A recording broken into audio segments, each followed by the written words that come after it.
I'm 13. It was summertime.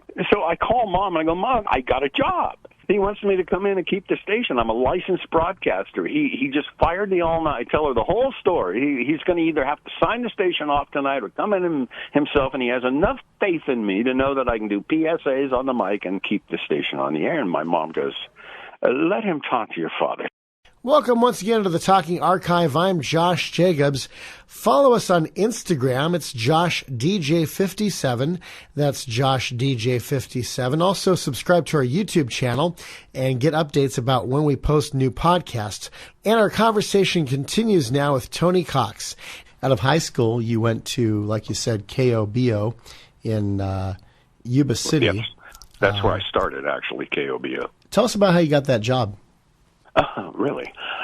Interesting. Well, I think I mentioned that I studied the FCC Radio Operator's Handbook, Elements 1, 2, and 9. It's about 80 pages of just questions and answers that could turn up on your FCC test to get your broadcast license, because you had to have one to be a DJ. That's the only reason I memorized all those things. So for a year, I went to the library, and I would check that book out, and anyone around me, my family, my friends, I would always say, hey, open this book and ask me a question. So for a year, I memorized all 300 answers. I got my FCC exam. I think I was 13 and a half, one of the youngest. Passed with 98%. There were only 100 questions out of the 300, but I memorized all of them. I still know the answers, but I have no idea how to figure base antenna current reading. I know that the frequency tolerance of modulation for FM is plus or minus 20 megahertz, but I really don't know what that means. It was an answer to a test question. So I got my FCC exam, and concurrently I had the number one paper out for the Appeal Democrat, which was the local paper in Marysville, Yuba City. So I had about 60 houses that I delivered paper to every day after getting out of school. And one day I was driving down, riding my bike down a street in Marysville, and outside of a bar was parked a brand new 1970 Dodge Challenger with the KOBO rock and roll logo on the side. I didn't even know they had taken over the local country station. They didn't announce it, but they had this brand new baby blue Challenger parked in front of a bar, coincidentally, with a beautiful, cool KOBO label logo on the outside. Just too cool. And the parking meter was expired, and the parking maid was coming up the street, and I just reached into my pocket and put a quarter in and turned the parking meter. And I walked inside the bar, and I said, who owns that KOBO cruiser? The two guys at the end of the bar, we do, kid. What's up? I go, well, you owe me a quarter. The parking maid was going to give you a ticket, and I put a quarter in. Oh, come on over here. I'll buy you a Coke. You know, my dad owned bars. I was very comfortable in a bar. Mm-hmm. And so I went over and sat down, and it was the general manager, the owner, Jerry McClevis, and the general manager, weird name, Harry Fosdick, I think was his name. That's a weird name. That's weirder than Tony Cox. Harry Fosdick. Okay, well, that was his name. So I'm sitting there, and he goes, so, kid, hey, we're brand new in town. I go, yeah, I saw that. I go, you know, I've always wanted to tour a radio station. And he goes, well, okay, hey. And he gives me his card, and I go, you know, how would I get hired? He goes, well, you got to get a broadcast license, kid. I go, oh, I have mine. And he laughed. I go, yeah, I got my third class radio operator's handbook, Elements 1, 2, and 9 endorsed. That's exactly what I said. And he went, Ed, what'd you say? You actually have a broadcast license? So I don't know if you know who Danny Martinez was. Yeah. KK DJ? KK DJ, I think he was. He was the program director at that station. He went under the name of Danny Martin. I didn't know this at the time. So the GM gives me his card and says, call a PD, kid, and he'll give you a tour. So, of course, I ride home. I get on the phone. I call the PD. And the secretary, who, by the way, looked like Lonnie Anderson. She was a dead ringer. Sandra, blonde, beautiful. I didn't know this, but she answers the phone. I go, hi, Jerry McClevis gave me a card and said that Danny Martin would give me, oh, okay, GM, okay. Let me see if Danny's available. He says, yes, can you be over here this afternoon? I go, yeah, I'll be right over. So I ride my bike over. I walk in, I sit in the reception area, and I'm looking at this receptionist like, wow, I've never seen anything like this outside of a magazine. Whoa. Real class. I mean, they were above and beyond anybody in that market in Yuba City at the time. And the guy was he was top notch. They were Drake Chenault people, came in, made a beautiful investment. They ended up buying stations all across the country, but this was their first one, and it was so cool. Dave Williams was the afternoon jock, Steve Moore. Harry Scarborough came through there. We had some really good jocks. But anyway, getting back. So I'm sitting there, 13 years old, and by myself in the reception area, and all of a sudden a door opens at the end of the hallway, and here comes this man cursing like I'd never heard every foul word in the world, and not holding back, and he went into an office door and slammed it. Well, I'd never seen anything like that. So I turned over her, and she's smiling at me, and she goes, "That's Danny. He'll be right with you." And I said, no, that's fine. I'll get up. I'll be back later. He's having a bad day. So Danny comes out and goes, "Hey, kid, how are you?" And he was so nice. I go, "Wow, how was he so pissed and now so nice?" Well, it was radio. I was about to find out why. So he takes me on the tour. He shows me the DJ room. It was like a movie. It was like, wow. And it was weird because I kind of got it. I'd never been trained, but as soon as I saw him cue a record in Q Channel, I go, oh, that's how they start him. I'd never seen anyone cue a record like that. And the jingles, they were a hot KFRC station. We had the Drake Chenault package, everything, Boss Radio, 2020 News, 20 minutes out. We had news. They had news people, teletype machines, everything. It was top notch. So he goes, "Kid, you got a broadcast license?" Jerry told me. I go, "Yeah, I just got it, radio endorsed." He goes, "You ever done it?" "No, I never have." And he says to me, "Dan Martin, can you read, kid?" And I go, "Yeah, I went to Catholic school. I can read." So he rips off AP copy, hands me about 3 stories. I think it was a sports thing, a weather thing, and sits me down at a board, turns the mic on, and runs the 2-track, and he walks out. He goes, "I'll be back in a minute. Just go ahead and read into there." Didn't even have headphones on.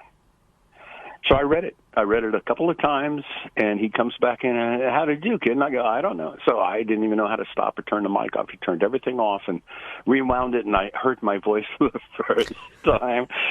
And I went, "Oh, God." He goes, "Well, kid, you can read. What are you doing tonight?"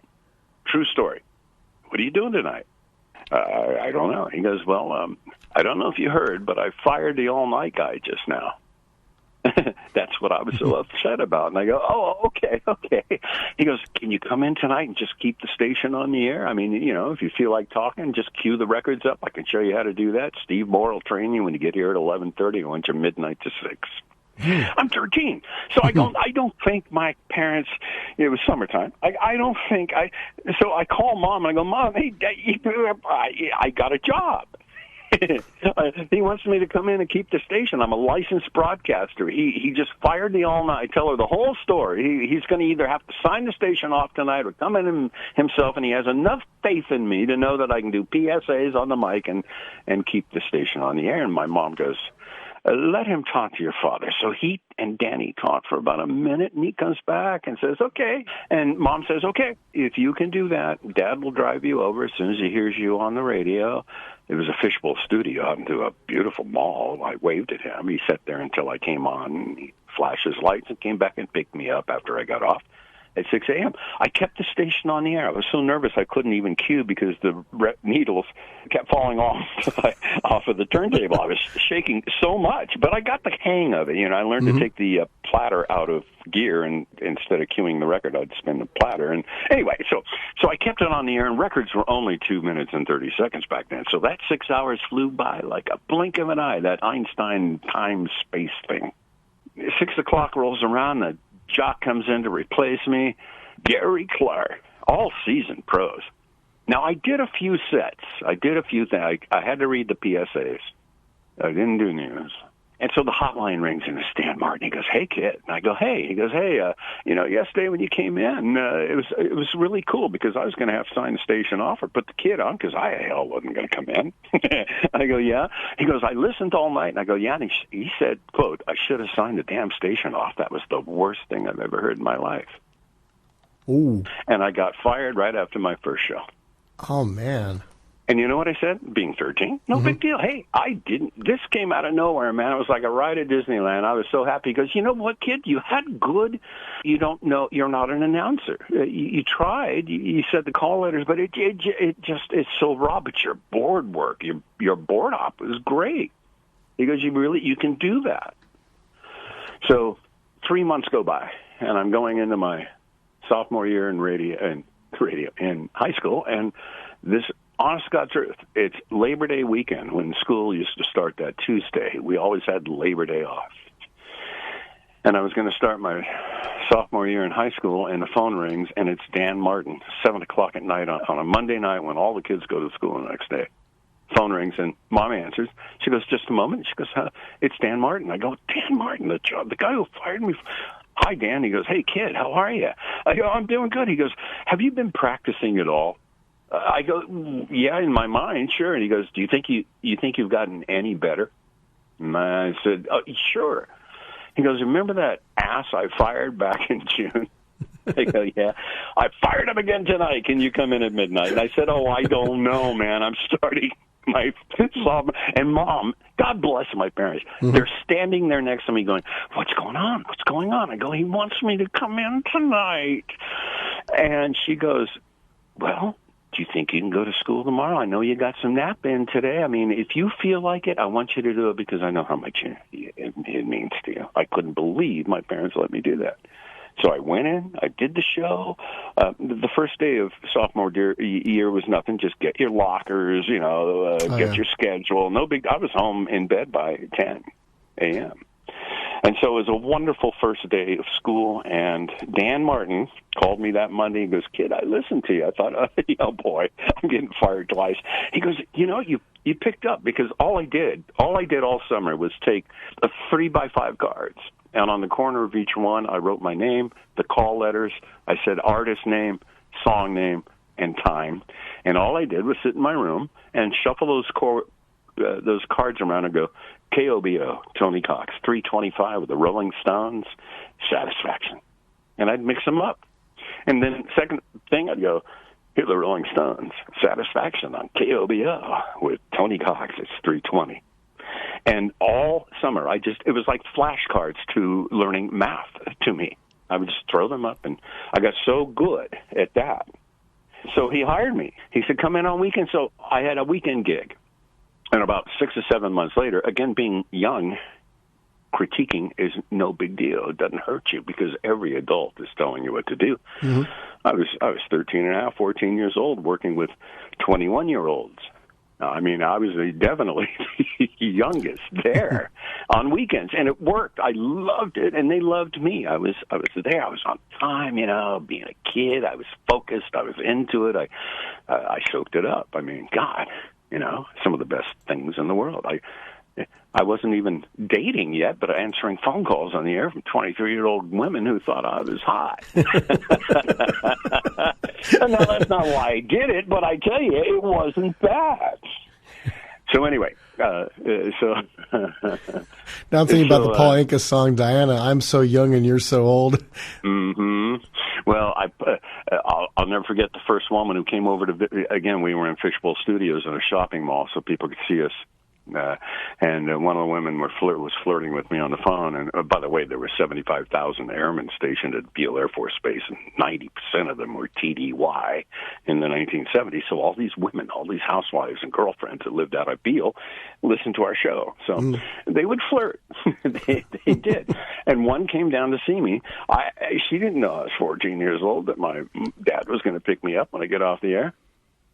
But when she came and looked at me, I'm on the air, and she looks at me and she goes, hey, is Tony here? She thought I was a kid engineer. I go, I am Tony, and you should have seen the look on her face. So I learned to be let down immediately. Dating for a kid that way was different because they didn't know who I was. I could still go to school, and nobody knew it wasn't like a TV show. We didn't have video back then. I mean... And so being on the radio was kind of that alter ego that every teenage boy would like to have. I'm hanging out with rock stars. You got a new song. I'm playing music for Christmas. I'm going to tell you where the concerts are. It was just fun. It It still is. I mean, it's communication. That magic that I used to see in my father's face. I hear people listening. I feel listeners. I feel it. You got to. It is a spiritual connection that cannot be synthesized with any artificial intelligence. Every unique person has a connection to their soul. And to fine-tune an artificial app to do it as well as the human voice is like tuning an orchestra. Yeah, sure, you can get together and put a bunch of synth sounds together, but a true orchestra, there's nothing like it. There's just nothing like it. Yeah. Speaking of rock and soul and orchestras, tell us about some of the artists that dropped on by that radio station, KOBO. Oh, KOBO. Well, KOBO. Back then they didn't drop by so much because touring wasn't as prevalent and prominent or as easy as it is now. But they did a lot of phone interviews. It was a small market. Jim Croce, so many people. Alice Cooper. I can't even remember all the phone interviews we did. And occasionally, I dated Miss America, Phyllis George, in 1972. Wow. They picked me to pick her up at the airport. For some reason, Miss America was at the opening of Walgreens in the summer of 72. And they asked me, because I had the number one show. I mean, it wasn't big. I mean, it was just radio then. There was only one station that everyone listened to, and I had my show on there. So, so Walgreens asked me if I would be her 3-day escort for this event. So they picked me up in this limo. We went to Sacramento Metro Airport in the middle of a fog field. You couldn't see a foot in front of you. Picked up Miss Phyllis George and her protege, or what do they call, the one who makes sure that everything's good, the woman who travels with them, whatever they call them.